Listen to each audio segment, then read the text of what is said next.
girl's organs had been removed, and the killer turned her body into a hanging doll. But the murderer was quickly caught, only for the court to release him on the spot, claiming he suffered from mental illness. When Mike heard the verdict, he completely broke down. His faith in the law shattered. If the law couldn't punish people like this, then Mike would bring justice himself. From that day on, Mike began wearing a mask, moving through the city at night, and those killers who had walked free were dealt with in the same manner they had once used on their victims. Though by then, Mike had already been known as a good cop, respected by everyone. His younger sister even looked up to him. But one day, while Mike was on duty, he arrested a serial killer. Yet just a few days later, the suspect was released without charges. Because he had been drinking at the time, the court claimed he lacked full awareness, and therefore was found not guilty. Seeing the grief of the victim's family, Mike had no idea how to face them. Even so, he still believed in justice, believed the law would hold the guilty accountable. But over time, he realized something terrifying. Whenever criminals were brought in, they showed no fear. In fact, their attitudes felt disturbingly arrogant.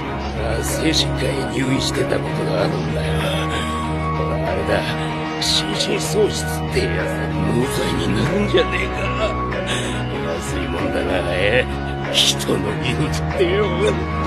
バカ！ And as expected, the suspect was released the very next day. That same moment, Mike received a call. The voice on the other end warned that he would pay a heavy price. Sensing something was wrong, Mike rushed home, only to find his sister missing. He didn't hear from her until the next day. But when Mike finally saw her again, she had already been tortured to death. At that moment, the justice in Mike's heart collapsed completely. He returned home and unleashed all his rage. Yet he didn't touch the cake his sister left for him. After that, Mike put the mask back on, and became a bringer of justice in the dark. He captured the killer who took his sister's life, and subjected him to the same kind of torment the man had inflicted on others, making him experience the suffering he once caused. Mike later posted warnings online, striking fear into the hearts of other criminals, and every video he released proved to be real. Soon, Mike's actions spread across the internet. Some called him a criminal, while others praised him as a hero. One day, Mike tracked down another offender, a man who targeted young girls to satisfy his twisted desires. He locked them in a basement, and those who resisted met a brutal end. Their remains were hidden in the walls, kept as his sick form of art. But when the man was finally arrested, he too was released. The reason given was his low intelligence, and his wealthy background. So Mike captured him, and prepared to let him face the same fate as the victims he once harmed. But suddenly the machine stopped, and the man narrowly escaped. The person who saved him was Mike's own partner.